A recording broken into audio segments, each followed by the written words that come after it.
ચલો વિદ્યાર્થી મિત્રો, પાઠ નંબર 8 કુદરતી સંસાધનો જે આપણે આજે જોવાના છીએ. તો અહીંયા આગળ જે વસ્તુ આપેલી છે, તો અહીં પહેલાં એમને અર્થ સમજીએ. કુદરતી સંસાધનો, તો સંસાધનો કુદરતી એટલે તો ખબર પડી ગઈ, ઇટ્સ મેડ બાય નેચરલી. પણ સંસાધનો એટલે શું થાય? તો સંસાધનોની વ્યાખ્યા પહેલાં સમજી લઈએ. જો આ વ્યાખ્યા ક્લિયર થઈ જાય તો પછી આપણને કોઈ જગ્યાએ વાંધો આવશે નહીં, અને વ્યાખ્યા એકદમ સરળતાથી સમજે એવી અહીંયા આગળ લખેલી છે. સંસાધનો એટલે શું થાય? તો કે જે વસ્તુ પર માનવી આશ્રિત કે નિર્ભર હોય.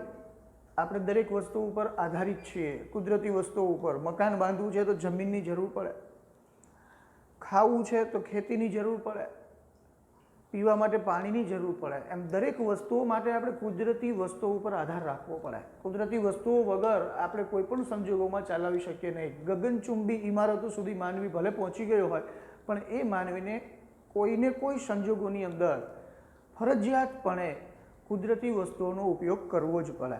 તો એટલે અહીંયા આગળ કીધું છે કે જે વસ્તુ પર માનવી આશ્રિત કે નિર્ભર હોય, તેનાથી માનવીની જરૂરિયાતો સંતોષાતી હોય, તેનો ઉપયોગ કરવાની તેનામાં શારીરિક અને બૌદ્ધિક ક્ષમતા હોય, તેને સંસાધન કહે છે. સાવ સરળ ભાષાની અંદર અહીંયા આગળ સંસાધનની વ્યાખ્યા આપી. આપણે કોઈક વસ્તુ પર આશ્રિત હોય અથવા તો નિર્ભર હોય, જેનાથી આપણી જરૂરિયાત સંતોષાતી હોય. સપોઝ આપણે ઉદાહરણ લઈ લઈએ ખેતી. તો ખેતી ઉપર આપણે બધા શું છીએ? આશ્રિત છીએ, નિર્ભર છીએ. અને એ ખેતીમાં ઉગતો પાક છે, એ પાકને આપણે જ્યારે ખાઈએ ત્યારે આપણી જરૂરિયાત સંતોષાઈ જાય. પરંતુ એ ખેતી કરવા માટે આપણામાં શારીરિક અને બૌદ્ધિક ક્ષમતા હોય, તો આ ત્રણેય વસ્તુઓનો સંગમ એટલે કે પર્યાવરણ, પ્રકૃતિ અને સંસ્કૃતિ, આ ત્રણનો જ્યારે સમન્વય થાય, એ સમન્વય દ્વારા જ સંસાધનનું નિર્માણ થઈ શકે. તો આ વ્યાખ્યા થઈ સંસાધનોની. ફરી એક વખત ફટાફટ. જે વસ્તુ પર માનવી આશ્રિત કે નિર્ભર હોય, જેનાથી માણસોની જરૂરિયાતો સંતોષાતી હોય, તેનો ઉપયોગ કરવાની તેનામાં શારીરિક અને બૌદ્ધિક ક્ષમતા હોય, તેને સંસાધન કહેવામાં આવે છે. તો આ વાત થઈ ગઈ સંસાધનોની. હવે શું કીધું? સંસાધનના ઉપયોગો. આપણે સંસાધનનો ઉપયોગ કઈ રીતે કરીએ છીએ? પણ સંસાધનો કેવા? તો કે કુદરતી. તે તો બધાને ખબર જ હશે કે કુદરતી સંસાધનનો ઉપયોગ આપણે કેટલી રીતે કરી શકીએ. કે ટોટલ 3 રીતે એનો ઉપયોગ કરી શકાય. પહેલી રીત શું કીધી? તો કે ખોરાક તરીકે. આપણે સંસાધનનો ખોરાક તરીકે ઉપયોગ કરીએ. હમણાં વાત કરી ગયા આપણે ખેતીની અંદર કોઈ પણ વસ્તુ આપણે ઉગાડીએ, તો એ ઉગાડેલી વસ્તુઓ જે છે, એ ઉગાડેલી વસ્તુઓનો ઉપયોગ આપણે ખાવા તરીકે કરીએ. તો આપણા માટે પહેલો ઉપયોગ કોનો? તો કે સંસાધનનો. સાથે સાથે કીધું કાચા માલના સ્ત્રોતના આધારે. ઘણી વખત એવું થતું હોય કે ભાઈ સંસાધન જે છે એ ડાયરેક્ટલી આપણે ન લઈ શકતા હોય. સપોઝ આપણે જોઈએ કે ભાઈ કોઈ પણ ફળનું વૃક્ષ છે, એમની અંદર આપણે વિચારી લઈએ કે દાડમ ઉગે છે, તો એ દાડમનો આપણે ડાયરેક્ટ ઉપયોગ કરી શકીએ. સાથે સાથે કેળા છે, કેરી છે, ચલો એને ખાલી પકવવા પડે. પકવી લીધા પછી ડાયરેક્ટ આપણે ખોરાક તરીકેનો ઉપયોગ કરી શકીએ.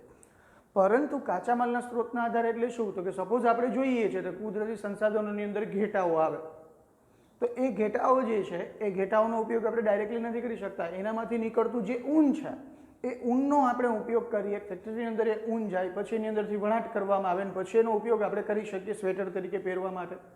અથવા તો ખેતીમાં કોઈ પણ વસ્તુ તૈયાર થતી હોય, સપોઝ ઘઉં તૈયાર થતા હોય, તો એ ઘઉં જે છે ડાયરેક્ટલી આપણે ખાઈ નથી શકતા, પરંતુ એ ઘઉંને દળવા પડે. દળાઈ ગયા પછી આપણે એનો ઉપયોગ કરી શકીએ. તો આ જે છે એ રો મટીરિયલ્સ છે. તો પહેલું શું થાય? તો કે ખોરાક તરીકે ડાયરેક્ટલી આપણે ઉપયોગમાં લઈ શકીએ. અને બીજું તો કે કાચા માલના સ્ત્રોતના આધારે. અને ત્રીજું કીધું છે શક્તિ સંસાધન તરીકે. શક્તિ સંસાધનો આવે એટલે ખાસ ધ્યાનમાં રાખવાનું, અહીંયા આગળ એનર્જી. એનર્જી એટલે શક્તિ શેનાથી આવશે? તો કે આપણે કોઈ પણ વાહન ચલાવવું છે, આપણી પાસે 10 લાખ રૂપિયાની કાર હોય, પણ એમાં પેટ્રોલ ના હોય, તો ડીઝલ ના હોય, તો એમને રહેશે. પરંતુ જેવું તમે પેટ્રોલ અને ડીઝલ એમની અંદર પુરાવશો એટલે ડાયરેક્ટ એની અંદર શક્તિ પ્રાપ્ત થશે, અને જે ગતિ આપણે ચલાવી હશે એ ગતિ આપણે ચલાવી શકીશું. તો અહીંયા આગળ જે સંસાધન આપણને મળે છે, એનો ટોટલી આપણે 3 રીતે ઉપયોગ કરી શકીએ. પહેલું તો કે ખોરાક તરીકે ડાયરેક્ટ, બીજું કાચા માલના સ્ત્રોતના આધારે, અને ત્રીજું કીધું શક્તિ સંસાધન તરીકે. તો શક્તિ સંસાધનોની અંદર આપણે શું લઈ શકીએ? પેટ્રોલ છે, ડીઝલ છે, ઊંજણ તેલ છે, બળતણ તેલ છે, એનો ઉપયોગ. હવે કીધું સંસાધનોનું વર્ગીકરણ. આપણી આજુબાજુમાં જે બી કોઈ સંસાધનો આપણને જોવા મળે છે, કેવા સંસાધનો? તો કે કુદરતી સંસાધનો. તો એનું વર્ગીકરણ કઈ રીતે થયેલું છે? તો અહીંયા આગળ પહેલું કીધું છે માલિકીના આધારે, બીજું કીધું પુનઃપ્રાપ્યતાના આધારે, અને ત્રીજું કીધું વિતરણ ક્ષેત્રના આધારે. તો અહીં આગળ દરેકની અંદર પેટા પ્રકાર પડે છે. પહેલું કીધું છે તમને માલિકીના આધારે. કોઈ પણ સંસાધન આપણે જોઈએ તો એ સંસાધન જે છે એનું માલિકીપણું હોય. તો એ માલિકીનાપણાની અંદર ટોટલ 3 ભાગ આવે. પહેલું શું કીધું છે અહીંયા આગળ? તો કે વ્યક્તિગત સંસાધન. વ્યક્તિગત સંસાધન એટલે શું થશે? તો કે જેની અંદર માત્ર ને માત્ર એક જ વ્યક્તિનો હક હોય. સપોઝ આપણે જોઈએ કે સાઉદી અરેબિયા, કુવૈતની અંદર તેલના કૂવા અને પેટ્રોલના કૂવાઓ હોય તો એમનો કોઈ પ્રોપરલી કોઈ માલિક તમને જોવા મળશે. તો એ શું થયું? તો કે વ્યક્તિગત સંસાધન છે. જે તે સમયે એ વ્યક્તિ પોતે જમીન ખરીદેલી છે અને એ વ્યક્તિનો આજે એના ઉપર હક અને હિસ્સો છે. જેવી રીતે તમારે લેવું હોય તો જમીન અને મકાન, તમારું પોતાનું ખેતર અને તમારું પોતાનું મકાન, તો કે એના ઉપર તમારો પોતાનો હક છે. નિર્ભર કોના ઉપર છે? તો કુદરતી વસ્તુ ઉપર જ નિર્ભર છે. કુદરતી વસ્તુ એમાં શું કામ કરે? તો કે જમીન એ કુદરતની દેન છે, તો એના ઉપર એ આધારિત છે. તો એ વ્યક્તિગત સંસાધન થયું. તો કે વ્યક્તિનો પોતાનો જેના ઉપર હક હિસ્સો હોય એને વ્યક્તિગત સંસાધન કહે છે. એના માટેના ઉદાહરણો જમીન અને મકાન. ત્યારબાદ કીધું રાષ્ટ્રીય સંસાધન. તો રાષ્ટ્રીય સંસાધન એટલે શું? તો કે જે સંસાધનો ઉપર એ સંસાધન જે છે એની સંપત્તિ રાષ્ટ્રની હોય, એટલે કે રાષ્ટ્રનો હક હિસ્સો હોય. સપોઝ આપણે જોઈએ કે ભાઈ ભારત અને પાકિસ્તાનની બોર્ડર ઉપર ભારત દ્વારા ખડું કરવામાં આવેલું લશ્કર, ભારત અને ચીનની બોર્ડર ઉપર ભારત દ્વારા રાખવામાં આવેલું લશ્કર, તો એ શું છે? તો કે એ રાષ્ટ્રીય સંપત્તિ છે. તો એના ઉપર કોનો હક છે? તો કે રાષ્ટ્રનો હક છે, યાની કે રાષ્ટ્રીય સંસાધન જેને કહેવામાં આવે. તો એની અંદર લશ્કર અને આંતરરાષ્ટ્રીય વ્યાપાર. નંબર 3 કીધું છે વૈશ્વિક સંસાધન. વૈશ્વિક સંસાધન એટલે શું થશે? તો કે વિશ્વના બધા રાષ્ટ્રોની માલિકીના સહિયારા સંસાધનો, યાની કે વિશ્વના દરેક રાષ્ટ્રનો એના ઉપર અધિકાર હોય. એના માટે આપણે લેવું હોય તો કોને લઈ શકાય? તો કે દરિયો. દરિયો આપણે જોઈએ તો દરિયા ઉપર શું છે? તો કે દરેક રાષ્ટ્રનો અધિકાર છે. કોઈ એમ નથી કહેતું કે અહીંયા સુધીનો દરિયો અમારો, ચાલો વચ્ચે દિવાલ બનાવી દઈએ, એવું તો થતું નથી. તો એ કેવું સંસાધન થઈ ગયું? તો કે વૈશ્વિક સંસાધન થઈ ગયું કે જેના ઉપર રાષ્ટ્રના, વિશ્વના દરેક દેશ જે છે એનો પોતાનો અધિકાર હોય. તો સંસાધનોના વર્ગીકરણમાં પહેલો પ્રકાર આપણે જોયો કયો? તો કે માલિકીના આધારે. તો માલિકી કેટલા પ્રકારની હોય? કાં તો વ્યક્તિની પોતાની હોય, અથવા તો દેશની હોય, અથવા તો બધા દેશોની હોય. તો વ્યક્તિગત સંસાધન, રાષ્ટ્રીય સંસાધન અને વૈશ્વિક સંસાધન. ચાલો, એવો બીજો પ્રકાર છે સંસાધનોના વર્ગીકરણમાં જેને કહેવામાં આવે છે પુનઃ પ્રાપ્યતાને આધારે. તો પુનઃ પ્રાપ્યતાને આધારે ટોટલ 2 પ્રકાર પાડી શકાય. પહેલો પુનઃ પ્રાપ્ય સંસાધન અને બીજો પુનઃ અપ્રાપ્ય સંસાધન. તો પુનઃ પ્રાપ્ય અને પુનઃ અપ્રાપ્ય આ શબ્દો તો આપણે 6ઠા અને 7મા ધોરણમાં શીખી ગયા હશે. પુનઃ પ્રાપ્ય સંસાધનો એટલે કેવા? તો કે નવીનીકરણીય. અને પુનઃ અપ્રાપ્ય એટલે કેવા થશે? તો કે અનવીનીકરણીય. તો અહીંયા આગળ અ લાગે છે તો અહીંયા પણ અ લાગે છે. તો એ રીતે યાદ રાખી શકીએ આપણે. અહીંયા અ નથી, પુનઃ પ્રાપ્ય તો નવીનીકરણીય, પુનઃ અપ્રાપ્ય તો અ આવ્યો તો અહીંયા આગળ અનવીનીકરણીય. બંનેના અર્થ એક જ છે. તો અહીંયા આગળ સમજીએ પુનઃ પ્રાપ્ય સંસાધન એટલે શું થાય? તો કે જે સંસાધનોનો ઉપયોગ આપણે એક વખત કરી લીધા પછી એ આપણને ફરીને ફરી પાછા મળી રહેતા હોય, યાની કે એ ખૂટવાનો ભય આપણને ન હોય, તો એવા સંસાધનોને શું કહેવામાં આવે? પુનઃ પ્રાપ્ય સંસાધનો. તો અહીંયા આગળ જોઈએ પશુ, પક્ષી, જંગલ અને સૂર્યપ્રકાશ. આ દરેક વસ્તુ એવી છે કે જેનું સર્જન થયા જ રાખે. જો માનવી દ્વારા એનો અત્યાચાર ન કરવામાં આવે, માનવી દ્વારા જો એને ખતમ કરવામાં ન આવે, તો આ 3 વસ્તુઓ એવી છે કે જે આપણને રૂટીનમાં ફરી પાછી મળતી જ રહેવાની છે. સૂર્યપ્રકાશ તો એ આપણને બધાને ખબર છે કે ઉર્જાનો અખૂટ સ્ત્રોત છે. તો અહીંયા આગળ બીજું કીધું પુનઃ અપ્રાપ્ય સંસાધનો. આ એવા સંસાધનો છે કે જે સંસાધનોનો એક વખત ઉપયોગ આપણે કરી લીધો અને ફરી પાછા આપણને એ પ્રાપ્ત થવાના નથી, યાની કે એ કેવી માત્રામાં છે? તો કે લિમિટેડ માત્રામાં રહેલા છે. એકદમ જે કહી શકાય એમનો જથ્થો જે છે જથ્થો મર્યાદિત છે. જો એ જથ્થાનો ઉપયોગ એકદમ વિવેકપૂર્ણ ઉપયોગ કરવામાં આવે તો એમને આપણે બચાવી શકીએ તેમ છીએ. તો એવા સંસાધનો કયા કયા છે? તો કે ખનિજ કોલસો, પેટ્રોલિયમ અને કુદરતી વાયુ. તો અહીંયા આગળ સંસાધનના વર્ગીકરણોમાં પહેલો પ્રકાર આપણે જોયો માલિકીના આધારે. માલિકીમાં 3, પહેલું વ્યક્તિગત સંસાધન, બીજું રાષ્ટ્રીય સંસાધન અને ત્રીજું વૈશ્વિક સંસાધન. એવી રીતે બીજો પ્રકાર પુનઃ પ્રાપ્યતાને આધારે, તો કે પુનઃ પ્રાપ્ય એટલે કે નવીનીકરણીય અને પુનઃ અપ્રાપ્ય એટલે કે અનવીનીકરણીય. હવે આપેલું છે વિતરણ ક્ષેત્રના આધારે, યાની કે અલગ અલગ પ્રકારની અંદર એમને ક્લાસિફાઈ કરેલું છે. તો અહીંયા આગળ પહેલું કીધું વિતરણ, કઈ રીતે વિતરણ થયેલું છે? દરેક જગ્યાએ સરખી વસ્તુઓ નથી. આજે આપણે જોઈએ છીએ કે ભારતની અંદર પેટ્રોલ અને ડીઝલના કૂવાઓ એકદમ ઓછા જોવા મળે, તો એ સાઉથ કન્ટ્રી જે છે એમની અંદર વધારે પ્રમાણમાં જોવા મળતા હોય. તો દરેક સંસાધનો જે છે એ સરખા પ્રમાણમાં નથી. સપોઝ દુબઈમાં જઈએ તો દુબઈમાં પાણી નથી, પેટ્રોલ છે તો પાણી ત્યાં આગળ પેટ્રોલના ભાવે મળે અને અહીંયા આગળ પાણી કેવા ભાવ મળતું હોય? તો કે એકદમ સસ્તા ભાવે મળતું હોય. તો ભગવાને દરેક રાષ્ટ્રને દરેક સંસાધનો સરખી માત્રામાં આપેલા નથી, પરંતુ કંઈક અલગ અલગ માત્રામાં આપેલા છે. તો અહીંયા આગળ વિતરણ કેવી રીતે થયેલું છે? તો વિતરણમાં પહેલું કીધું સર્વસુલભ સંસાધન. સર્વસુલભ સંસાધન એટલે શું? તો કે વાતાવરણમાં રહેલા ઉપયોગી વાયુઓ દરેક જગ્યાએ સરખા પ્રમાણમાં જોવા મળે. અહીં આગળ કોઈ જગ્યાએ એવું નથી હોતું કે ઓક્સિજનનું પ્રમાણ ઓછું હોય, નાઇટ્રોજનનું પ્રમાણ ઓછું હોય. બધી જગ્યાએ જે કહી શકાય એવું વાતાવરણની અંદર એ વાયુઓનું પ્રમાણ સરખા પ્રમાણમાં જોવા મળે. તો કે સર્વ એટલે કે દરેક માટે સરખું હોય તેવું, તો એ સર્વસુલભ સંસાધન.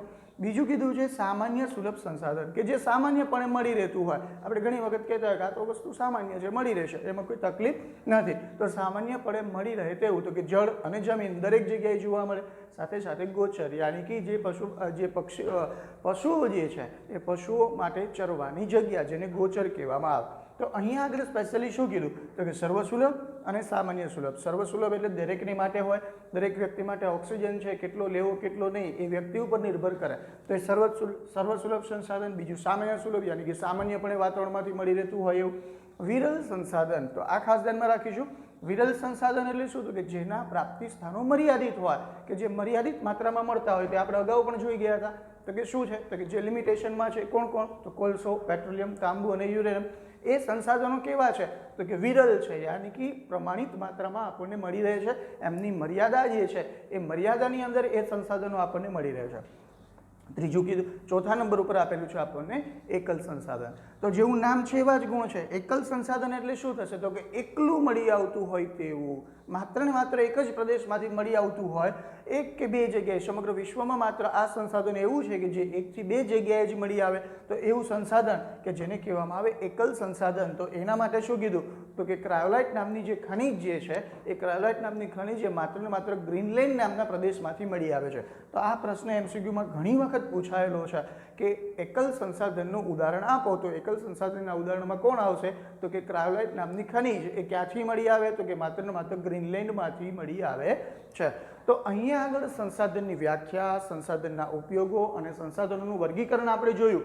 હવે આ સંસાધનના ઉપયોગો, એમનું સંરક્ષણ, એમનું જતન આપણે કઈ રીતે કરવું જોઈએ? તો કે જે વસ્તુ આપણને મળી રહી છે એમનો આપણે વિવેકપૂર્ણ ઉપયોગ કરવો જોઈએ. સાથે સાથે જો લિમિટ માત્રામાં મળતી હોય તો ભવિષ્યની પેઢી જે છે, ભવિષ્યની પેઢીને નુકસાન ન થાય એ રીતે આપણે એમનો ઉપયોગ કરવો જોઈએ. આ સંસાધનો એ દરેક વ્યક્તિનો એમના ઉપર સરખો હક રહેલો છે. તેથી કરી અને સંસાધનનો ઉપયોગ જો કસરયુક્ત કરવામાં આવે અને સાચવીને કરવામાં આવે તો એ પર્યાવરણ માટે અને આવનારી પેઢી માટે એકદમ ઉપયોગી છે. તો એ સંસાધનો જે છે એ સંસાધનોનો ઉપયોગ કઈ રીતે કરી શકાય એ રિલેટેડ વાત આપણે અહીંયા આગળ કરી.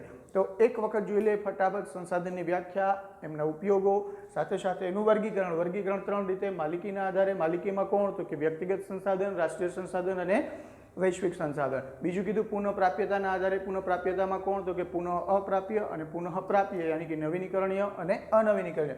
અને ત્રીજું કીધું આપણે વિતરણ ક્ષેત્ર, સર્વસુલભ, સામાન્ય સુલભ, વિરલ અને એકલ. આ ચાર પ્રકારો જે છે એ સ્પેશિયલી આ સંસાધનની વ્યાખ્યામાં આવે છે. તો આગળની વાતો આપણે આગળના લેક્ચરમાં કરીશું. આપણે અગાઉ ચર્ચાઓ કરી ગયા એ પ્રમાણે સંસાધનો કોને કહેવામાં આવે. આગળના લેક્ચરમાં આપણે જોયેલું હતું કે કુદરતી સંસાધનોની અંદર સંસાધનોની વ્યાખ્યા આપણે સૌથી પહેલાં જોઈ હતી. સંસાધનોની વ્યાખ્યા સમજાય તો આપણને બધી વસ્તુની ખબર પડે. સંસાધનની અંદર જો સૌથી મહત્વનો કોઈ ભાગ ભજવતું હોય તો એ છે જમીન. કારણ કે જમીન વગર તો બધી વસ્તુઓ અશક્ય છે. તો અહીં આગળ જમીન જે છે એ જમીનની વાતો આપણે કરવાની છે.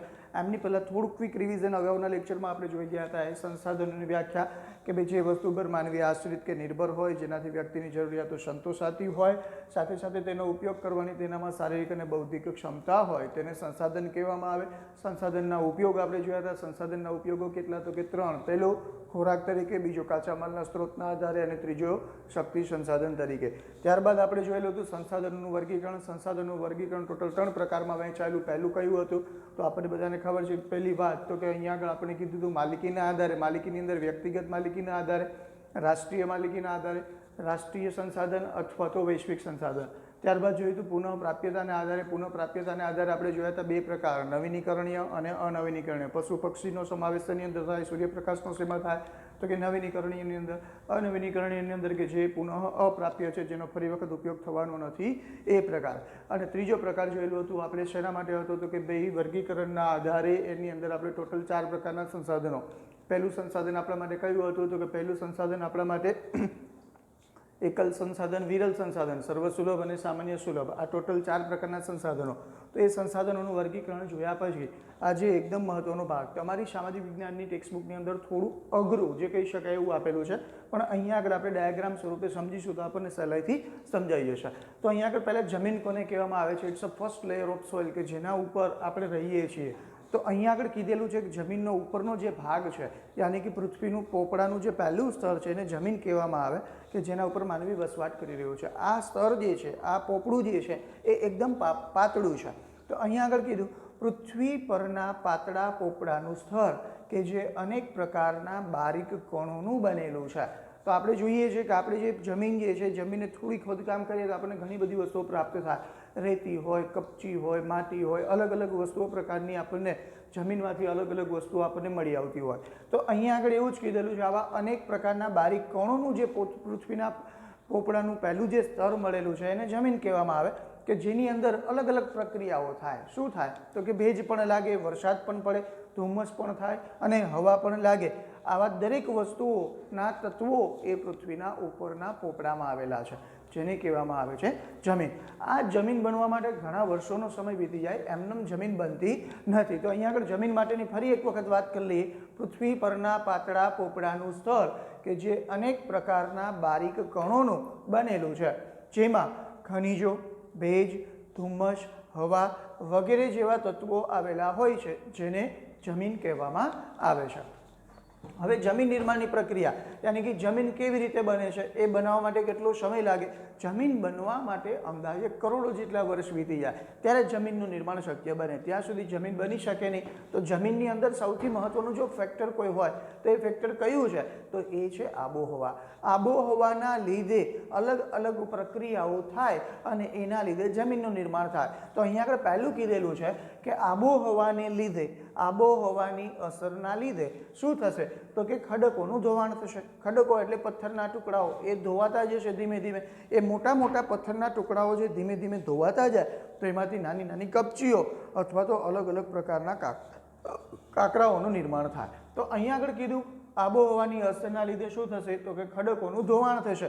જેવું ખડકોનું ધોવાણ થશે તો એમાંથી શું છૂટું પડશે? તો કે એમાંથી ખનિજ દ્રવ્યો છૂટા પડશે. તો એવી જ રીતે બીજું શું થશે? તો કે આબોહવાની અસરના લીધે પૃથ્વી ઉપર પડેલા વનસ્પતિ અથવા પ્રાણીઓના અવશેષો, યાની કે વનસ્પતિ હોય કે જે શું થયું? તો કે વનસ્પતિ સુકાઈ ગઈ છે, યાની કે વૃક્ષ પડી ગયું છે, સમથિંગ આ રીતે. તો કે વનસ્પતિ હોય અને મરી ગયેલા પ્રાણીઓ હોય, એટલે કે મૃત પ્રાણીઓ, આના અવશેષો શું થશે? તો કે ડિસ્ટ્રોય થશે, યાની કે કોહવાશે. યાની કે શું થયું? તો કે આબોહવાની અસરને લીધે પહેલા ખડકોનું ધોવાણ થયું, એમાંથી ખનિજ દ્રવ્યો છૂટા પડ્યા. એવી જ રીતે આબોહવાની અસરના લીધે શું થયું? તો કે વનસ્પતિ અને પ્રાણીઓના અવશેષો સડી ગયા. આ વનસ્પતિ અને પ્રાણીના અવશેષો સળ્યા, એમાંથી શેનું નિર્માણ થયું? તો કે જૈવિક દ્રવ્યોનું નિર્માણ થયું. તો આમ ખનિજ દ્રવ્યો અને જૈવિક દ્રવ્યો બંને ભેગા થઈ અને શું તૈયાર થશે? તો કે જમીન. તો આ રીતે આપણે ડાયાગ્રામ સ્વરૂપે પણ ડ્રો કરીને લખી શકીએ. અધરવાઇઝ આપણે લખવું હોય તો આપણી ભાષાની અંદર આપણે એવું લખી શકીએ કે પૃથ્વી ઉપર આબોહવાની અસરના લીધે ખડકોનું ધોવાણ થાય, તેમાંથી ખનિજ દ્રવ્યો છૂટા પડે. તેવી જ રીતે આબોહવાની અસરના લીધે વનસ્પતિ અને પ્રાણીઓના અવશેષો સડી જાય. આ અવશેષો સડવાને કારણે તેમાંથી જૈવિક દ્રવ્યો ઉત્પન્ન થાય. આ ખનિજ દ્રવ્યો અને આ જૈવિક દ્રવ્યોનું મિલન એટલે કે જમીન. આ જમીન નિર્માણની પ્રક્રિયામાં અંદાજે કરોડો વર્ષો વીતી જાય. તો મિત્રો અહીંયા આગળ જમીન કઈ રીતે બને છે, જમીનની વ્યાખ્યા શું, એ બાબતની ચર્ચાઓ આપણે કરી. હવે જોઈએ છીએ Eicher, Indian council of agriculture research. આ MCQ પૂછાયેલો છે અને ઘણી વખત પૂછાય છે કે ભારતની અંદર જમીન જે છે એ જમીનના પ્રકાર પાડનાર સંસ્થાનું નામ આપો. તો આઈસર છે, Indian council of agriculture research, કે જેનો ઉપયોગ આપણે પાઠ નંબર 10માં પણ કરવાના છીએ. તો આઈસરને ખાસ ધ્યાનમાં રાખીશું. આઈસર આપણે કહીએ, આઈસર એટલે કે ICAR. આઈસરની અંદર આઈસર દ્વારા એનું ગુજરાતી નામ ભારતીય કૃષિ સંસાધન પરિષદ. ભારતીય કૃષિ સંસાધન પરિષદ દ્વારા ભારતની જમીનને 8 ભાગમાં વહેંચવામાં આવી છે. એ આ રીતે જમીન જે છે એ અલગ અલગ પ્રકારમાં વહેંચાય. કારણ કે આપણે કીધેલું છે જેવો દેશ એવો વેશ. અલગ અલગ રાજ્યની અંદર આપણે જઈએ તો પણ આપણને અલગ અલગ જમીન જોવા મળે. અમુક જગ્યાએ કાળી જમીન જોવા મળતી હોય, અમુક જગ્યાએ રેતાળ જમીન જોવા મળતી હોય. રાજસ્થાન તરફ જઈએ તો 3 પ્રકારની જમીન જોવા મળે.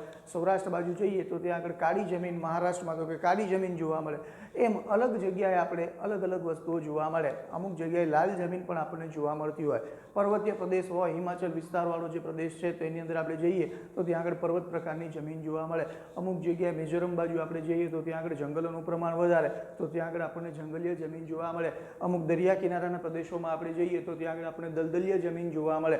તો આ જમીનના પ્રકારોની ચર્ચાઓ આપણે વિસ્તૃતમાં કરવાના છીએ. આ તો તમને મેં થોડીક બેઝિક ઇન્ફોર્મેશન આપી.